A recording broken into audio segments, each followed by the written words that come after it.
Okay guys, in today's video, we're going to be going over a leak that apparently has come from somebody who works inside Blizzard who's given us a peek behind the curtain as to what the situation is inside the company right now on the Blizzard side of things, as well as what's going on with the Activision Blizzard side of things too. Now, I found out about this leak from Grimmz, and if you don't know who Grimmz is, he's Mike Kern, and he used to be the team lead for World of Warcraft originally back in 2004. So as you'd expect, he'd naturally have an opinion on the kind of things that come out from Blizzard, especially when he works so closely and passionately on the original World of Warcraft back in the day and how things have progressed moving forwards to where we are now with Retail, Classic, and TBC Classic. So what I'm going to do basically is make my way through the leak, make notes as we go along, see how some of the information feels. I'm not necessarily going to go into whether or not it's 100% accurate, valid, or if it's a hoax or whatever. I'll leave that decision down to you guys, of course. But the point here is to go through this information and see how it lines up and how it feels, and if it's an accurate reflection of either me as a player, you guys as players, or as fans of World of Warcraft or Blizzard Entertainment. For me, the real aim here is to open up a dialogue in the comment section with you guys down below and try and get a pulse on how you're feeling about the state of the game, whether it be Shadowlands, the way they've handled Classic, or the way they're handling TBC Classic, and any feelings you might have for how they're going to end up implementing Wrath of the Lich King Classic, which, to be honest, I think the Classic trilogy is a definite thing. After that, probably not going to go any further. And then we'll go and see what it is that Grimmz has to say about it, because he has some very valid and interesting points. And of course, as he was the team lead back in 2004 for the original WoW, it'd be very interesting to see the things that he has to say. Right, so let's get to it, and hopefully this is actually going to be interesting. I'm dropping this here after getting chewed out for 3 hours over shit that Chewy did at work, so fuck it, assume LARP and let me vent. Shadowlands is a shit show, critical response, player drop-off, and just about every engagement metric outside of the cash shop have been catastrophic. So the cash shop is strong and all other metrics are in decline. No higher up expected this because of their "we're too big to fail, we built it, they will come" mentality. They refuse to accept their focus on the world being a begrudged mechanic to funnel players to raiding is not appealing to the player base at large because it appeals to them. They have spent the last 4 months trying to course correct, but there is no solid direction, and the response to 9.1 has only made things worse. Sylvanas' plan to replace the Arbiter, despite so many people in the company and God knows how many online saying this would be a total replication of Kerrigan's storyline in StarCraft 2, very true. That killed non-competitive interest in the brand entirely, and you can only go, no, they will like it eventually, for so many real-world years before it's time to change course. Thus far, that has not happened. So Blizz are aware of the community dislike for the direction of the story narrative. The elephant in the room is FFXIV, of course. To the people in charge, they're acting like this came out of nowhere and don't seem to understand why it's drawing players away in their tens of thousands. We've all tried to highlight things it is doing that are clearly appealing to an MMO audience, and not, in my opinion, focusing on mobile game style retention traps to keep MAU is monthly active users. So focusing more on mobile game style retention traps to keep monthly active users and habit forming personalities logging in. It's not that they don't care, they just seem so pig-headed and digging their heels in with their fingers in their ears, thinking all the problems will go away because WoW is too big to fail. That's very dangerous. There will never be real competition and they will keep coming back, but they aren't coming back anymore, not in the numbers they used to. So apparently surprised by Final Fantasy, think WoW is too big to fail, which is very dangerous, and I think that hubris is definitely going to be the end and undoing of WoW for me, but we'll see. And the other thing as well is that players leaving and not returning in the numbers they used to, which I think for me is a big thing, because over time, as a World of Warcraft player, I have not kept a subscription non-stop since the beginning. I've dipped in and out, and that's the way it goes with any kind of game that has content patches or life cycles or expansions, whatever you want to call it. You get your highs and your lows. The game cannot just be going up and up in perpetuity. That's just not a realistic expectation to have for an MMO developer. So the people making the spending choices know this. The new model for WoW is market the hell out of an expansion pack for a huge quarter, then use 6 months to lock-ins to pad numbers for the quarters after that, which we've seen happen basically, and loads of people have called out that the writing's on the wall, this is going to happen with 9.1. All of that time spent developing it, and then you lock players in for a 6-month sub because you're offering a cash shop mount or something. Even if Corona had not happened, 9.1 still would have been dropping after the initial 6-month sub expired to keep the chain holding. So manipulative tactics in combination with content drought, I guess, and heavy expansion marketing.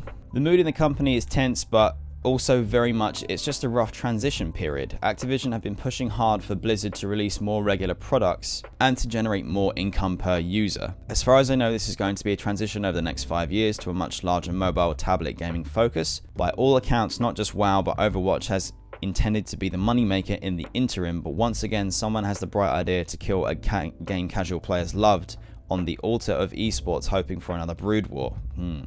For what I hear, the told you so's were loud and a lot of people walked beyond Kaplan. Okay, big love to Jeff Kaplan, by the way. So the mobile gaming approach that they mentioned there is something that we've seen in previous shareholders' quarterly reports. That information is public, of course, and I could pull it up right now, but you know, there's enough here to be getting into. But the point is that mobile gaming focus and development is king for them, especially in terms of being able to get more money from each user.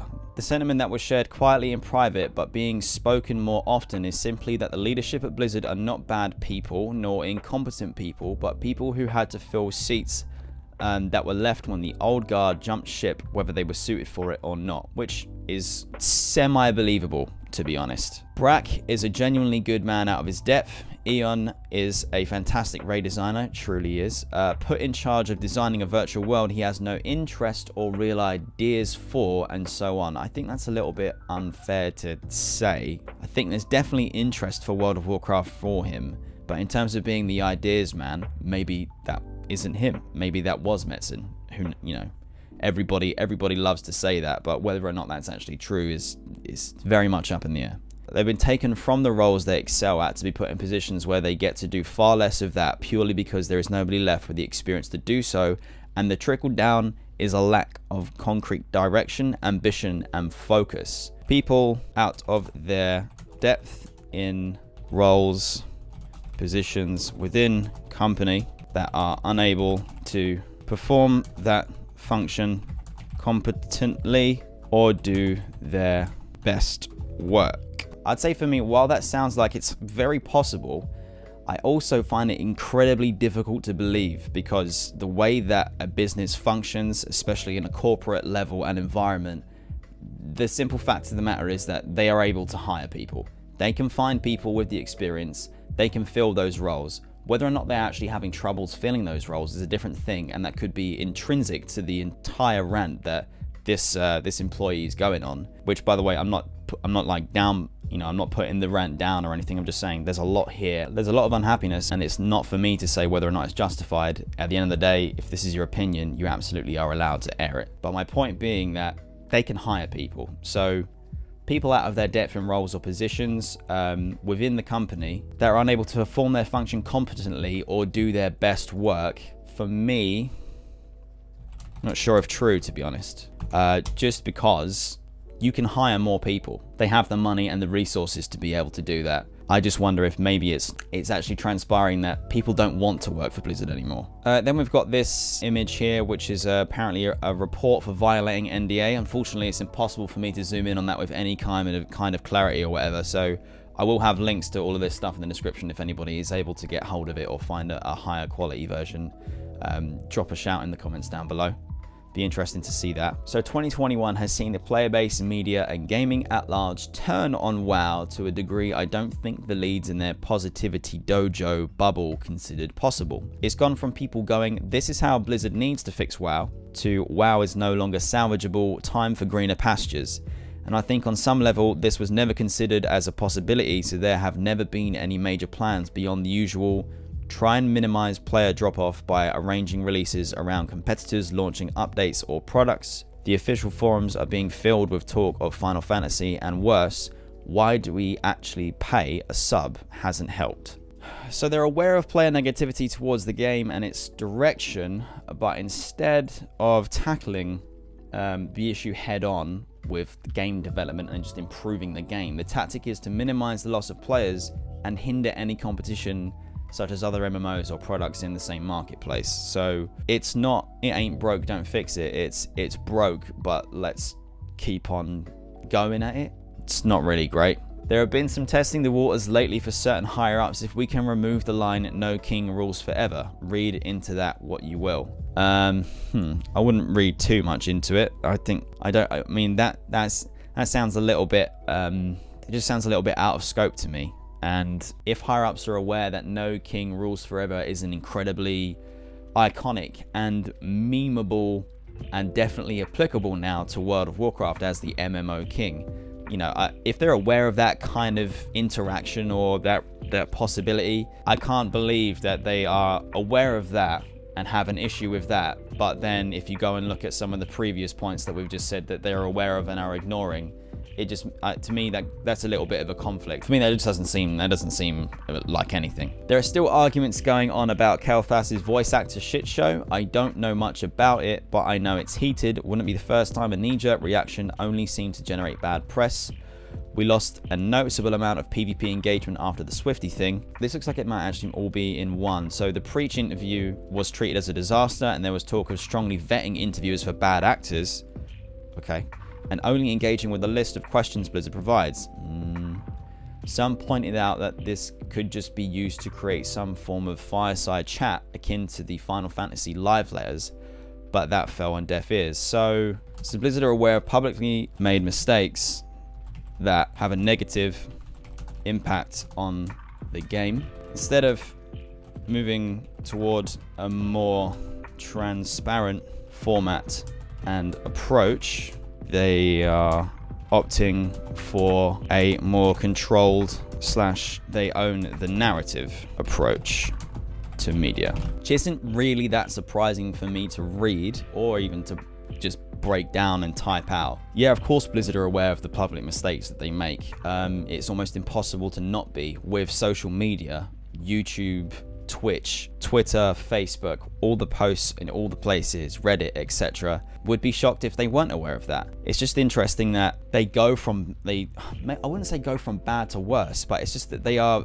like the most consistent thing about them is fuck-ups at times, which is really a big shame. And it then extends from not just fuck-ups about, say, employment, say the actor issue with Kael'thas, or, you know, their engagement dropping because of what happened with Swifty, Preacher's interview. I mean, the fact that say this is real here, they're talking about strongly vetting interviewers for bad actors. They must really not understand how great it is to have somebody like Preach on their side. If it turns out that this is in response to the interview to that, it's just another example of them basically dropping the ball. So the two sentiments right now among the team are either we really need a win, or there's a dedicated cabal of internet trolls out to kill WoW.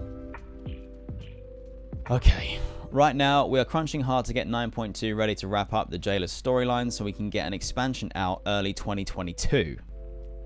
You must be kidding me. The idea that they would be able to, A, get away with that kind of level of crunch, and B, succeed in that level of crunch and get anywhere near an okay expansion out the door early 2022 is laughable. If that doesn't happen, there are talks of major shakeups coming down to Activision that have been threatened for a few years now. Yep, I think everybody's really aware of that. You know, they're a listed company, they have shareholders. That's pretty obvious. It's an all hands on deck feeling that's been around for some degree since, is this an out of season April Fool's joke at BlizzCon? Okay.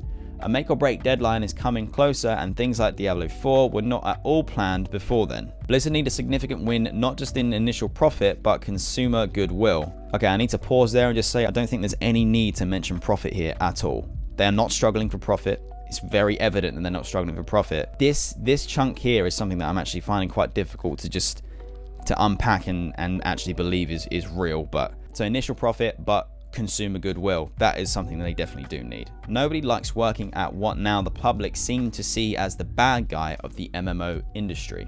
Okay, so I'm struggling to kind of get to grips with this entire big chunk here, really. We really need a win, or there's a dedicated cabal of internet trolls. I mean, of course they need a win, that's quite apparent. There's a dedicated cabal of internet trolls. I mean, yeah, no, but either way, I don't think it matters. The fact here is that they're basically saying that they are willing to crunch to not only get rid of the Shadowlands expansion and get it over and done with, but to also have an expansion come out early 2022. I can't see that remotely paying off, even if it turned out that they brought out Wrath of the Lich King 2 levels of success and expansion and just general positivity, not only in the epicness of the narrative, but just the game at an all-time high. Even if they managed that and it was as a result of crunch, they're just making the same failings that Cyberpunk 2077 made.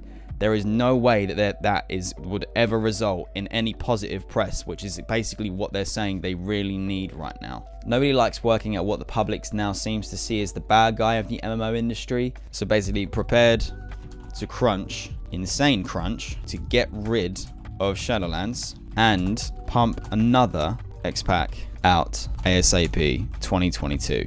That's just not good at all. This has also made new hires decline, not significantly, but the "you want Blizzard on your resume" line doesn't seem to have the appeal it used to. This has led to more hiring via friend of a friend or some rumblings about nepotism and people severely lacking in experience because they get great Twitter optics. Okay, I'm going to read the next bit because it starts with "on the topic of Twitter," and I think they might be related in some way, so we're going to read through and carry on. On the topic of Twitter, we're now being told to disengage from it, but multiple employees like Nervig and Halosky publicly attacking paying customers because they got too heated and couldn't keep quiet is bad press that could have been avoided. Agree. An email reminder has gone around more than once lately saying if you're not a customer relations, you should not be representing the company to customers, especially if you cannot remain professional. Okay, so the leak is saying here that they're finding it difficult to hire people, which is funnily enough something that I mentioned earlier, but they're saying that from Twitter. So to me that kind of doesn't really rub very well. The only thing that I would take away from this is that they are struggling to hire. So as they are struggling to get hires, that also feeds back into where we mentioned further up that we've got people out of their depth in roles or positions within the company. They're unable to perform their function competently or do their best work. So struggling to get hires feeds into staff in positions out of their depth. Lastly, the biggest elephant in the room is your boy asmongold. The newer hires cannot stand him. They have used terms like toxic masculinity and dog whistles to dangerous males, while some of the older crowd still remain to have called him based or telling it like it is, which has led to friction, to put it mildly. People are told not to talk about him, and the recent Final Fantasy stuff only made it all worse. The idea that an outside element can have such an effect on the product genuinely upsets people. Like Zack is engaging in some malicious act of cyber warfare. Many of us have pointed out the now famous quotes by Nakoya Yoshida about the understanding that players will drift and we need to make something worth coming back to, definitely, because they want to, but some people, for lack of a better word, see our customers or consumers, as they refer to them nowadays, as some kind of antagonistic relationship where the goal is not being an entertainer putting on a show for a crowd, but some kind of game hunter trying to trap a large profitable kill. I wish I could blame Activision, but this is a sentiment for more of the younger crowd than the tech boomers, which personal opinion is probably why so many folks like Metzen and Morheim left. Well, divided culture of staff at Blizzard, which I think, reading the way that this has been written, I don't know if this is 100% true, but it wouldn't surprise me if it actually was. But the fact of the matter here is that it, to me, reads like the culture clash around asmongold and or streamers is something that is being used as an excuse and as a scapegoat for the frustrations of the staff and how their product isn't doing well despite them working genuinely hard. That's what I take away from that. Because at the end of the day, if a streamer, if asmongold goes and says good things about your game, you're not going to be angry or upset or dislike him for that.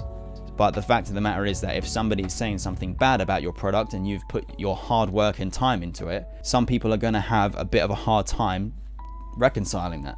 So the divided culture of staff at Blizzard equals poor work environment, which equals bad game.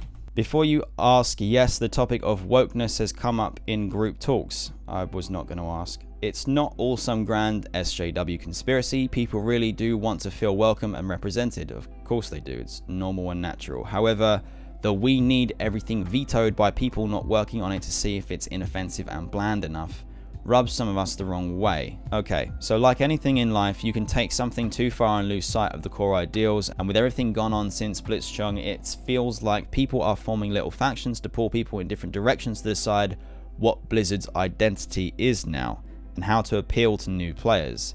Okay, so there has been some drop-offs with go woke, go broke as the only answer in the survey when unsubbing, but honestly, we are losing subs in unforeseen numbers anyway, and still making more money than ever through cash shop heavy users, so it honestly doesn't make an impact. Wow. Okay, so cash shop whales are carrying the massive subscriber loss, and that fuels the fires of it doesn't matter. It doesn't matter what they do. It doesn't matter if they try and appeal to everybody or just a select number of people. As long as they've got the whales carrying the subscriber drop off, it doesn't matter. Which for me just feels a little bit weird, because what Blizzard's identity is now and how to appeal to new players. I don't even think the issue here for World of Warcraft as a game and as a product is to appeal to new players, because the game is now at its point where it's trying to appeal to so many, it's appealing to less than ever. So the need to get new players, I don't really understand, especially when basically they're saying here that we've got people in the cash shop spending so much money that it doesn't matter that we lose subscribers. All in all, things are rough right now. Blizzard doesn't have the love of the customers anymore. No, it doesn't. It's no longer treated as an industry giant. Well, I think it still is, but I don't know in what context is that, you know, I don't know. And while Diablo 4, Diablo 2, Resurrected, and Immortal aren't going to kill Diablo even if they fail, the sentiment for the World of Warcraft and Overwatch 2 are a lot more tense and stressful. The phrase, "it might be good to brush up on your mobile development portfolio if we get another underperformer," has been doing the rounds a lot. That's a pretty big phrase to be doing the rounds with, but okay. If Shadowlands continues its stark decline and Overwatch 2 is looking to underperform like its current projections suggest, I think the Blizzard of a few years from now will be imitating King a lot more than trying to learn any lessons from Square Enix's MMO division. As much as that paragraph feels like a little bit of fluff to me, it does still resonate with things that we already are aware of, again mentioned previously. Mobile style development, engagement, and approach is future for Blizz. So to recap before we go and have a look at what Mike Kern has said. So the cash shop is strong, all other metrics are in decline. Blizzard are aware of the community dislike for the direction of the story and the narrative. Apparently they're surprised by Final Fantasy. They think WoW is too big to fail, which is massively dangerous and honestly the most stupid thing I've ever heard. Players leaving and not returning in numbers they used to, that has been shown time and time again, and to be honest, even I am feeling like I just can't be asked to say subscribe for now. Manipulative tactics in combination with content drought and heavy expansion marketing. So really, they're just looking to find ways to lock you into a sub, give you the big shiny cinematic and the big overall, oh my god, this is going to be it kind of thing, and then they just kind of leave you there hanging, signed on for 6 months of sub, leave you with the content drought, and then they throw you a bone and there's a cinematic again, and then you have the opportunity via the manipulation tactics of, if you sign up for another 6 months, we're going to give you something cool like a mount in the store. People out of their depth in roles and positions within the company that are unable to perform that function competently or do their best work. Not sure if true. That kind of, it does in a way make sense when combined with something, where was it here? Struggling to get hires, which feeds into the staff in their positions out of their depth. Now, the reason why they're struggling to get hires is because of they are aware of media and player negativity towards the game and its direction, but instead of tackling the issues head on with game development, the tactic is to minimize the loss of players and hinder competition with MMOs and other products being their competition. So release stuff that lines up with ESO's launch of things, Ashes of Creation's launch of things, testing betas for new worlds, all that kind of stuff is to basically just to hemorrhage and stop people leaving, but not give them any reason to stay, not give them any reason to not leave, just to manipulate it as best they can, which is really horribly dystopian to even come out my mouth and makes me feel a little bit shit. Blizzard are aware of public mistakes that they've made, negative impact on the game. Instead of moving forward with a more transparent format and approach of communication, they're opting for a more controlled, or they own the narrative approach to the media. So instead of having open form discussions or have people send in their messages and reply to as many as they can, they are much more interested in handpicking and making sure that they are getting exactly what they want out of whatever media format they're pushing out at that time. They're prepared to crunch, insane crunch by the sounds of it, to get rid of Shadowlands and pump out another expansion as soon as early 2022 apparently. If they do that, it is curtains for them. It's absolutely CD Projekt Red all over again. They're struggling to get hires, we already mentioned that. Divide culture of staff at Blizzard. So yeah, divided culture of staff at Blizzard. Poor work environment, which obviously is just going to create and breed a bad game, and also just a bad time, which will then again feed back into the struggling to get hires. Word gets out.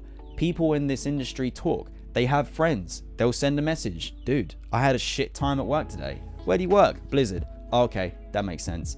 That's not good. They need to fix the culture internally that can have the positive effect externally. Cash shop whales are carrying the massive subscriber losses that they're apparently having, and that fuels the fire for it doesn't matter by the sounds of things. As long as they've got people spending loads of money in the cash shop, which again, this now feeds into the next point, which is the mobile style development of engagement and approach to games development is basically the future of Blizzard, which is so worrying to hear, despite the fact that we have seen this mentioned and brought up in previous shareholder quarterly investment reports.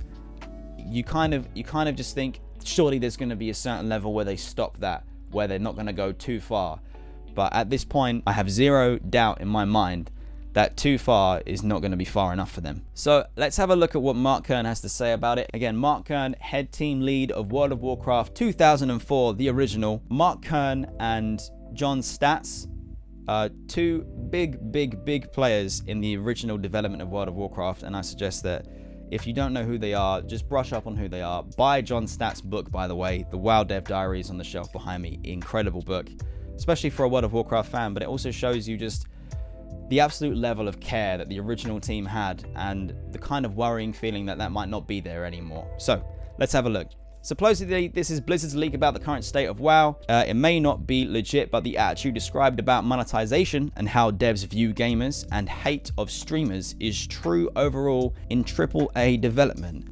We have seen that mentioned before. There's no love for streamer media from AAA developers, and it's just, yeah, it's not surprising for me to hear somebody who is on the inside of the industry say that. How do we get here? A couple things have happened in AAA dev that lead up to this point. The biggest thing is the money. Once AAA gaming got bigger than all media, you start to attract a lot of executives who are in it for the immense profit versus the love of making games. Absolutely 100% true.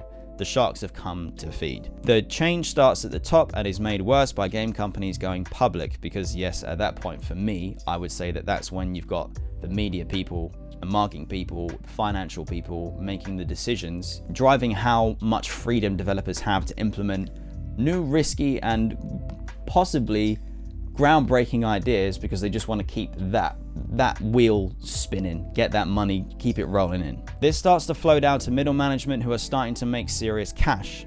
The why of a company changes. Instead of going for games they would love to play and identifying as gamers themselves, there is now a sense of other. We made the games, they pay for them. Basically a sense of entitlement. Which, you know, actually that's not really a very fair thing to say. If they do make the games, then yeah, I guess we do pay for them, but I get where he's going. OG Blizzard culture, which is gone now, used to be we are gamers right down to the receptionist, and we make games for ourselves because we are gamers. That has gone now, and devs at many AAA studios are distinctively us versus them, the whiny, entitled gamers, apparently. Okay, I just want a good game, mate. If you don't make a good game, I'm not going to buy a game. It's nothing about whining, just make a fucking good game. It's not for me to do that, it's for you if you want to sell it. This was not helped by the increase in personal attacks on devs by gamers themselves. Gamers are passionate, and unfortunately this moves beyond criticizing the game to personal attacks and some really unsavory and threatening behaviors. Yes, definitely agree. It sucks, it's shit, but it is the internet, and that's part of the course, unfortunately. No one wants it, but it's here. Let's get back to the money. Once games were obvious money makers and everyone started to play them, then a cool rep, you started to attract a different type of developer. The first wave did it for free, made very little money, very little success, just to make dreams happen. But once games were viewed as a stable myth and more glamour, career choice with good pay, you start to attract the types of professional who are very good at their job but are definitely what I call the 9 to 5ers. They treat it not as a passion but as a routine job. that kind of approach isn't necessarily a bad thing. That's not to say that a 9-to-5 person who's developing a game can't make a good game, but there is a certain level of polish and love that goes into when somebody is so passionate that 9-to-5, they just accidentally end up staying 6 hours after they should have clocked out for work and gone to enjoy their weekend. They're like, yeah, but I'm on a roll with this level and I really want to get it absolutely polished. It's going to be sick. When people see it, it's going to be the first time that they've seen the water levels. I want the water levels to be good. Water levels are hard to make good. They want to make water levels good. You know, that kind of thing. That's probably why water levels suck now, you know. Again, this wasn't helped by upper management, who by now is fully flooded with MBA and marketing types, who treat devs poorly and binge hire and fire them from project to project, treating them as tools, which that kind of culture definitely feeds back into what we said earlier about the struggling to get hires, which feeds into the staff positions and people being out of their depth, which means that you then have a culture clash, and then it's hard for people to make a good game because they're not even having a good time in the goddamn room where they make the game. It's just a vicious cycle. Hard to have passion when both management and angry gamers don't have your back. Yep, so basically you're just on your own. Then Zygna blew up big on Facebook and metrics were becoming important along with the predatory monetization. Yes. When mobile exploded and everything became free but with pay to win, the sheer scale of gaming profits leapt an order of magnitude or two forwards. Billions, not millions. So obviously when you see that, that's when the upper management, the CEOs, the sharks, the CFOs, they come out of nowhere to feast. Suddenly making games for game's sake was not the goal. Now games need to collect metrics, retain users, and the way success was judged was much more how much money per user you could make versus having a great game. So instead of the game being good and flying off the shelves because, oh my god, have you guys played Halo 2? It's more like, dude, there are so many microtransactions in Halo 2, man. It's going to be such a good game. When has that ever been said? The focus moved from gameplay to monetization metrics. When you design for monetization metrics, you get a very different type of game than if you design for gameplay. The two are often at odds. You find yourself deliberately making your game worse so you can sell it better, convenience items and power items. Steve Jobs was right when you let this type of why drive your company and you make monetization the only goal. You kill the innovation of your company and you drive out the innovators and makers.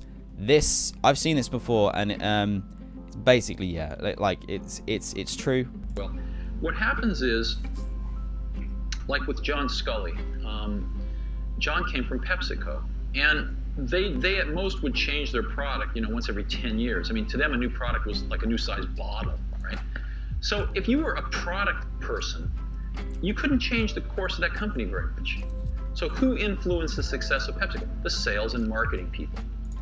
That's basically it. You should watch the whole thing. It makes so much more sense once you get those other 2 minutes and 7 seconds, but Steve Jobs is bang on the money here. When it gets to the point where you've got the marketers and the finance department driving what it is that makes your game successful or your product successful, then you stop innovating your product.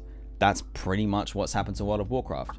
Oh, these metrics make us money. We should focus on those instead of the game is good, we sell the game, that makes the money. It's just gone the wrong way around, unfortunately. So while Jobs was talking about sales and marketing staff versus product makers, in games it's worse. In games, designers are now the sales staff. The gamification of monetization makes or breaks a AAA game. So now even your product people are contaminated with this mentality. That's an interesting way to describe it. The devs who do it for the passion, who are tired of being blamed by gamers for corporate decisions above them and who do it out of genuine passion, well, they leave and go indie.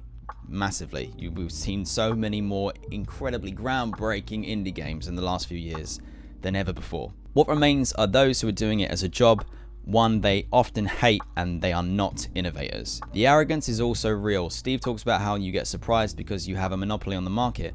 WoW had the monopoly on MMOs and they are no longer gamers but the game salesperson, so of course they are prone to disruption, which again feeds into apparently they're surprised by Final Fantasy. They think WoW is too big to fail and is dangerous. This is exactly what we are talking about right here. Mike Kern is bang on the money. In this case, it wasn't Square and Final Fantasy by itself. That just happened to be a game that they were not competing on gameplay instead of monetization because they were not the monopoly. It's also an old enough game where the old values of gameplay were important, which I think is very true. What sparked the exodus from WoW started with a player base that was tired of being treated as customers as often treated in a monopoly, taken for granted, poor service in terms of content, not being listened to, milked for cash and fees. Then came the streamers. Streamers are the world's biggest force in game marketing. They can make you a success overnight with zero trad marketing, Apex Legends as an example, or they can absolutely tear your game down. So yeah, a bit of a double-edged sword. Many in traditional AAA game marketing never understood this, and many still don't get it today. Which I think is just it's such a strange and unreal thing. You don't have to understand streaming as a phenomenon to understand a very simple fundamental. It's just a bigger scale word of mouth. There used to be a time when you would, back in the day, buy a Coca-Cola because somebody said that Coca-Cola was the best thing they have ever tasted ever. You'd hear that on the street. You'd go to the shop, you'd buy the bottle, you drink the bottle, you'd go home and tell your family. Suddenly, your kids are drinking it. They've gone to school, told their friends.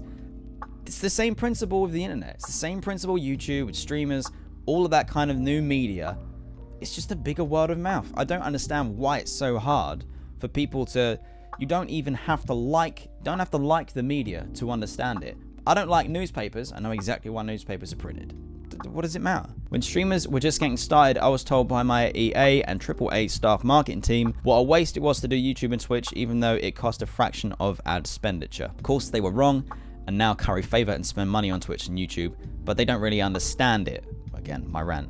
They spend money on it, but they don't actually watch streams to understand when things are going wrong, or they don't believe it will affect them. So when asmongold started dipping his toes into alternatives to WoW, interviewing Final Fantasy content creators, and then finally playing it himself on stream, Blizzard was unaware or unbelieving of what was happening. They were the monopoly, and they weren't paying attention. Even Asmon was taken back by the shock of the sheer numbers of viewers for his Final Fantasy streams and they attracted. Even he underestimated the number of dissatisfied and curious for alternative WoW gamers. Well, what happens in streaming? Once one content creator hits a gold vein of views, others quickly hop on. Suddenly you have many WoW streamers talking about Final Fantasy and starting to stream it. What's a WoW gamer to think? Can't argue with that. That's 100% true.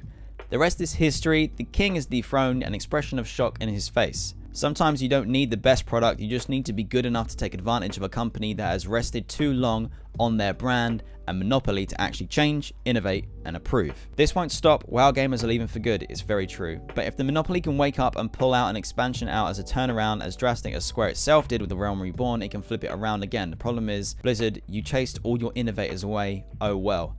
So this is true, and it's dangerous because, so prepared to crunch, insane crunch, to get rid of Shadowlands and pump another expert out as soon as possible for 2022. The thing is, just chucking out another expansion is not what Final Fantasy did with The Realm Reborn. They completely stripped it down, built it back up. You should watch the documentary. I think it's by NoClip. I can't remember 100%. I hope it is by NoClip. They make amazing content you should watch. What they did with A Realm Reborn is not, okay, we'll make another game. They literally took all of their stuff and ripped it to bits. They tore it down, built it back up, and now they're in a position where they are taking players by the thousands every day from World of Warcraft, because WoW sat back and just did the same thing over and over and kind of made it worse and worse. You need to innovate, and unfortunately, yeah, the problem is that Blizzard chased quite a few of their innovators away. And then he leaves a tip for Final Fantasy, basically saying make your account website easier to navigate, which is very true. The first time that I tried to sort out my Final Fantasy account, it took forever, so he's not wrong here, but that's not really the point of the discussion that we've had. So I want to know how you feel, how you think, and do you agree, disagree, riff off, and let's have a conversation down below. Talk to each other, be civil, but let's just try and figure out what it is that we want as World of Warcraft fans, as MMORPG fans. What do we want from what used to be the king? Because the king is, by the looks of things, on their way out, and if they don't turn things around, it's not going to get any better. We probably will have mobile World of Warcraft in 2 to 5 years. I really hope not, but it's possible that all of this is just all shenanigans. This entire leak could all be absolute rubbish. The problem is that, as you've probably seen and can tell, all the way through this, the narrative beats on this tragic story right here have just been hitting home a little bit too much and lining up with how I think not just I, but many other players and loads of my friends feel about the way that the game has been going more and more. I think Legion was the last time I felt truly hopeful for retail World of Warcraft and for a new expansion. I played BFA, I bought the collector's edition, and then I didn't play after 3 weeks because I could just see the writing on the wall. Shadowlands, played 1 month, and I've not come back from 9.1, and I probably won't come back from 9.2. Guys, let me know how you feel. Let me know how you think. Let's have a good civil discussion. And yeah, thanks for watching. If you have this far, like and subscribe, all that crap. Be safe, be well, and I'll see you next time. Bye-bye.